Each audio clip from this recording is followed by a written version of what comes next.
We want to tell you what we know as we know it, but we just got a report in that there's been some sort of explosion at the World Trade Center in New York City. One report said, and we can't confirm any of this, that a plane may have hit one of the two towers of the World Trade Center. We understand that there has been a plane crash on the southern tip of Manhattan. You're looking at the World Trade Center. That is the World Trade Center, and we have unconfirmed reports this morning that a plane has crashed into one of the towers. A plane has just crashed into the World Trade Center. Right now. There's another one. Another plane just hit. Right, oh my God, another plane has just hit. It hit another building, flew right into the middle of it. Oh, another one just hit. Something else just hit. A very large plane just flew directly over my building, and there's been another collision. Can you see it? I can see it on the shot. It does not appear that there's any kind of an effort up there yet. Now remember, oh my God. That looks like a second plane. Look, you want to be careful here. We don't want to get too far ahead of this, but obviously this has all the appearances of an extraordinarily well-coordinated and devastating terrorist attack here in the United States. And I'm looking at a report that the FBI is investigating reports of a plane hijacking. One of the two planes that crashed into the World Trade Center in New York, which is the picture you're looking at now, was hijacked. It felt just a few moments ago like there was an explosion of some kind here at the Pentagon. It was an aircraft that crashed into the Pentagon. Because of this situation, the FAA has shut down all aircraft flights across the country. Now the FAA has ordered all aircraft currently in the air over the United States to land at the nearest airport. Wow. And some people were... Jamie, I need you to stop for a second. There has just been a huge explosion. We can see a billowing smoke rising, and I'll tell you that I can't see that second tower. We just saw a live picture of what seemed to be a portion of the building falling away from the World Trade Center. I mean, when you look at it, the building has collapsed. One of the towers at the World Trade Center has collapsed. That's either U.S. Air Force or Navy aircraft, fighter aircraft, now on patrol in what we've described as the no-fly zone over New York City today. They seem to have the problem at the North Tower, Peter. Let's look at the North Tower quickly. Seems to be coming down. Oh my God. The second tower. That there have been attacks in two American cities, New York and in Washington. The trade centers here in New York have been hit by airplanes. In Washington, there is a large fire at the Pentagon. The Pentagon has been evacuated.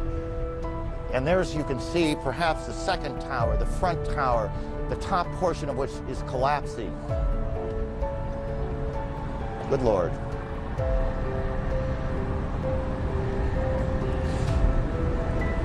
There are no words. There is simply no way to accurately describe the emotion this evokes in people all over the world. So on 9/11, I was a junior in college up at Mount Vernon Nazarene, and I remember coming back from my statistics class and walking in and seeing my roommates watching the Today Show. But at first I thought they were playing a video game, and it was just a surreal moment to think that something had hit one of the Twin Towers. Yeah, so I remember 9/11. I was actually a couple years into my teaching career here at Westerville North, and I was on my planning period and went up through the front office. I used to advise Key Club and was checking on some things in the office, and the secretary in the front office had a very small black and white TV, which we don't even have TVs like what she had, and she was watching it, and a lot of people were staying around, so I kind of stopped to see what she was watching, and I literally stopped right as the second plane went into the building. I remember thinking, it was kind of a disbelief of what is going on. I remember all the TV channels being on 9/11, every single one, including MTV and VH1, everything had it on there, everything. Everybody was so somber, you know, and trying to understand and why this happened, and it was just like a confusing time and fearful time. I mean, I just remember I wanted to see like my family, you know. Those are just the things I was like, I want to be with my family. It was the first time that I ever remember being afraid to go anywhere. Like being afraid to, being afraid to go to a mall, being afraid to go where there's a lot of people, because there's a lot of people, that's a big target. And then the COVID thing is the correlation to that. That was the second time that I was afraid to go anywhere. I remember just some of the simple things that you took for granted, like you could walk all the way up to the gate in an airport. Yeah, absolutely. The whole, you got to get to the airport an hour and a half, 2 hours early. That's just always been the thing. I don't really remember exactly the first time I went to an airport after, but I remember it being completely different because my grandparents are in Minnesota, so they would fly, and we would always be able to go to the gate to get them, and could never go to the gate again. I lived the summer of 2001 in California, so I remember flying out and just how easy that process was. And then I had the opportunity the summer of 2002 to live out in California again with my cousin, and it was a total 180 going through the airport, and having to take off your shoes and your belt. So when we went to go fly, and the security was different, and then landing, everybody clapped because you're thinking, oh my God, like, is this gonna happen to us, We never had to take our shoes off. We didn't have to do all the stuff you have to do. We didn't have to do that before that. And the security everywhere, and you didn't have to do that. I mean, and in a way you think, holy crap, why didn't we have to do that? Like, what do you mean we could walk up to the cockpit of the airplane? Like, I was, let's see, it would have been 1998, and we took a flight and we got stuck in Detroit, and it was in a blizzard, and we were stuck on the tarmac. So we're sitting there. I got up and walked up. The doors to the cockpit were open, and I just walked up and stuck my head in and started talking to the pilots, and they're like, hey, and I said, I just want to see what it looks like from up here. I can't believe, thinking back, I could just walk right up into the cockpit, right? Like, that's crazy. I mean.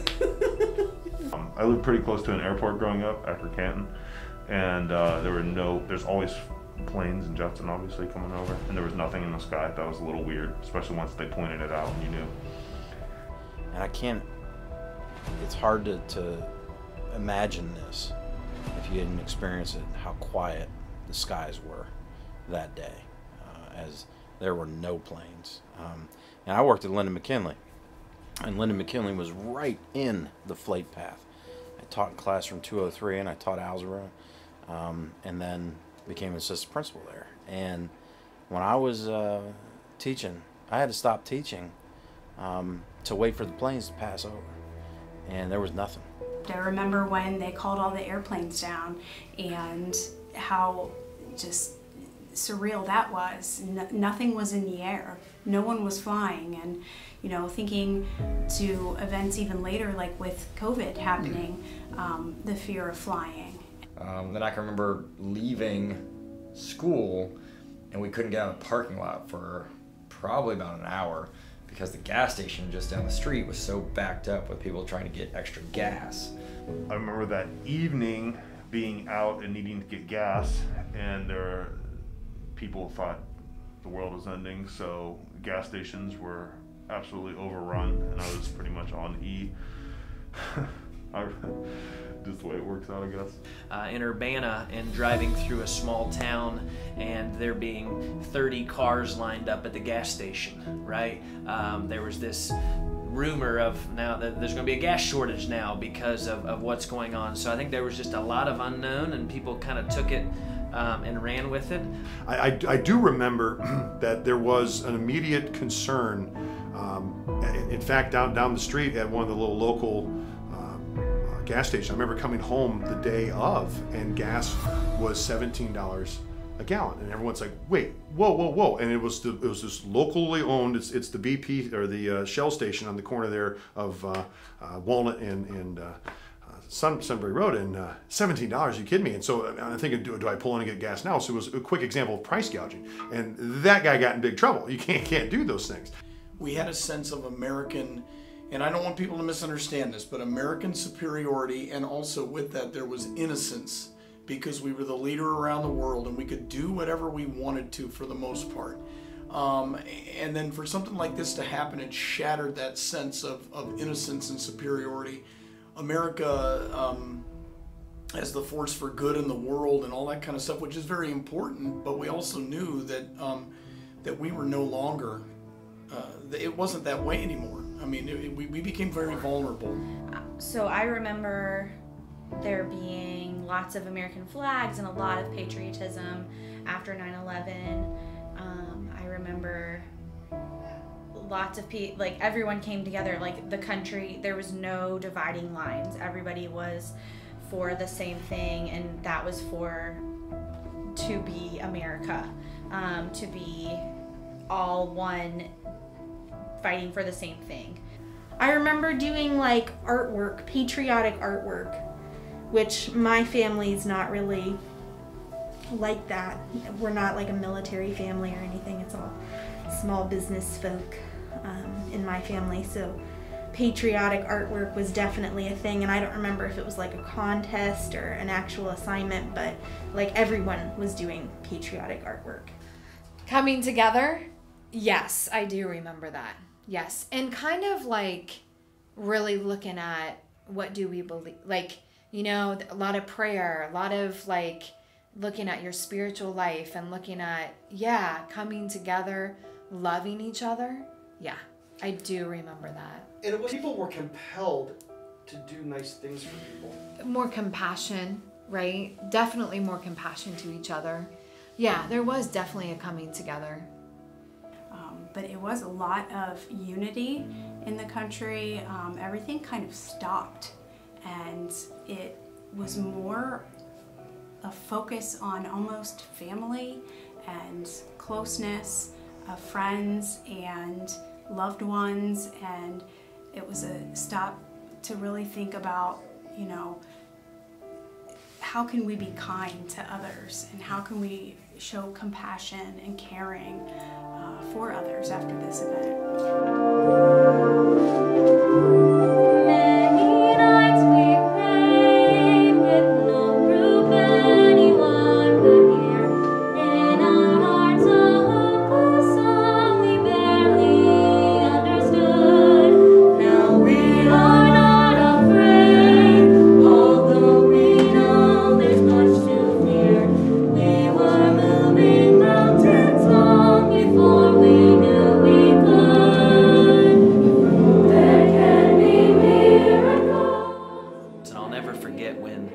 Baseball returned in that game at Yankee Stadium, and George Bush is there as the president, and he throws a perfect strike, and Lee Greenwood is there singing, you know, God Bless the USA, and I wasn't really a Yankee fan or whoever they're playing, but I just remember getting chills.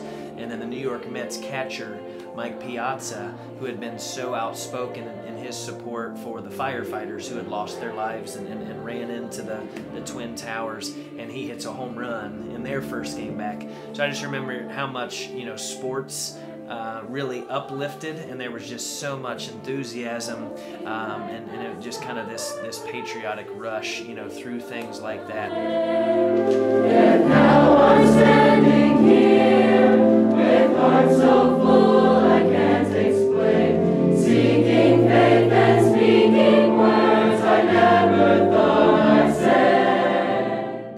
It was refreshing to see the members of Congress on the steps singing God Bless America, and I thought, yeah, we finally get this. But then 2 years later, it just kind of went away. You know, the invasion of Iraq and things like that. I think, and I'm going to sound rather cynical here, I kind of saw this growing Islamophobia in this country that I had never seen before, or maybe I just didn't pay attention to it because our innocence was lost. So those were some things to me that came out of this post 9/11.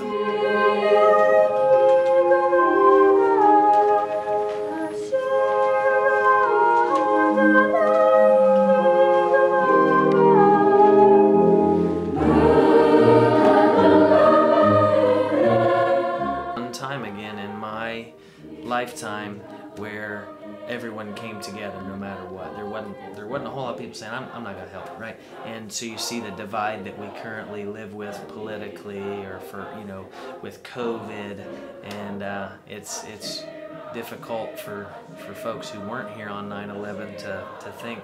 And there was a time where we were all actually kind of united in true patriotism together. And it was sad that something like 9/11 is what it took. Mostly you saw at all the different football Friday nights and all the different basketball events and everything else that came in the fall later that on, where there were moments of silence and everyone was united. But it was the most united that I felt that I had ever experienced, kind of like what my grandfather talked about post Pearl Harbor. But you also felt, as you watched what happened in the days that kind of followed that event, the way that the country came together. We were all hit in some way or fashion or another. It didn't matter where we were from, didn't matter how far we were from New York, we were felt, or Washington, or Pennsylvania. We felt like we had been attacked as a country and that we needed to come together as a country. And that's what you started to see. So you drive down 270 and you see huge corporations that have, instead of advertisements and so forth, they had big signs that said "United We Stand" with an American flag, and really brought our country together in as one group, working together to deal with that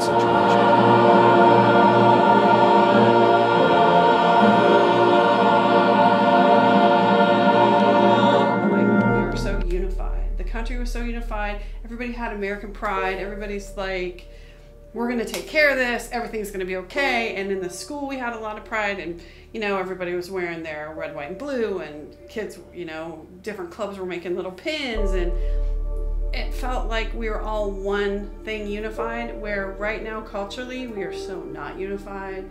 And we feel like, everything, there's no unity in our country. And there's problems with race relations and cultural issues. And that was the complete opposite of that. And that was the only thing that made me feel better. I don't know if I want to say feel safer, but I felt better. And I couldn't help to think about all those people that lost their lives and how it couldn't be for nothing. We have to do something. We have to do something. It has to not be for nothing. And that's a correlation with the COVID stuff. It can't be for nothing. We have to take care of this. We have to make sure it doesn't happen again. We have to make sure we're protected from fill in the blank. We're protected from terrorists. Our country's protected. We're protected from COVID. We're protected from, so this doesn't happen again. We can't lose all these people for no reason. There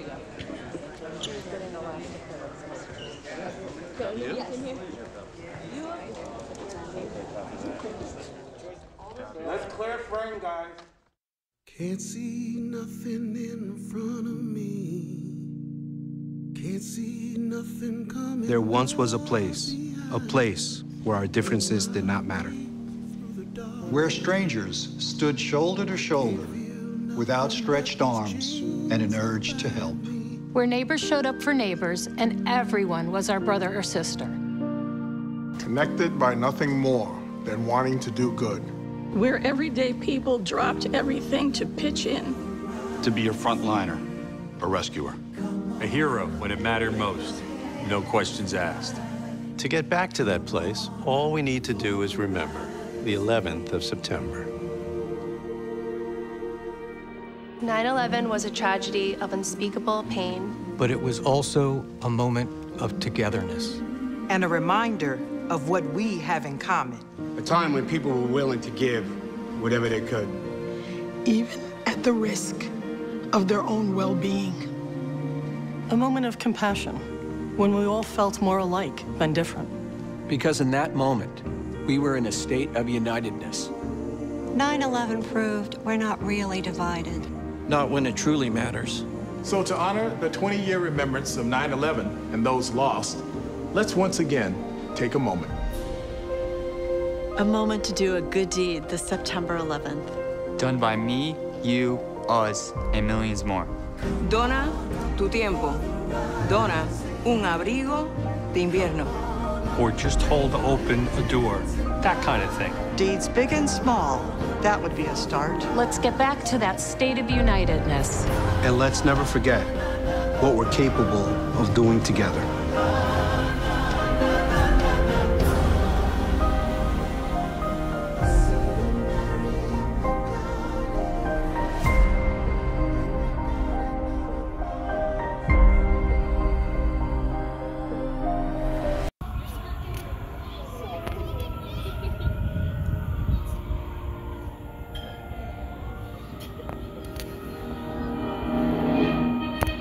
Pledge allegiance to the flag of the United States of America and to the republic for which it stands, one nation, under God, indivisible, with liberty and justice for all.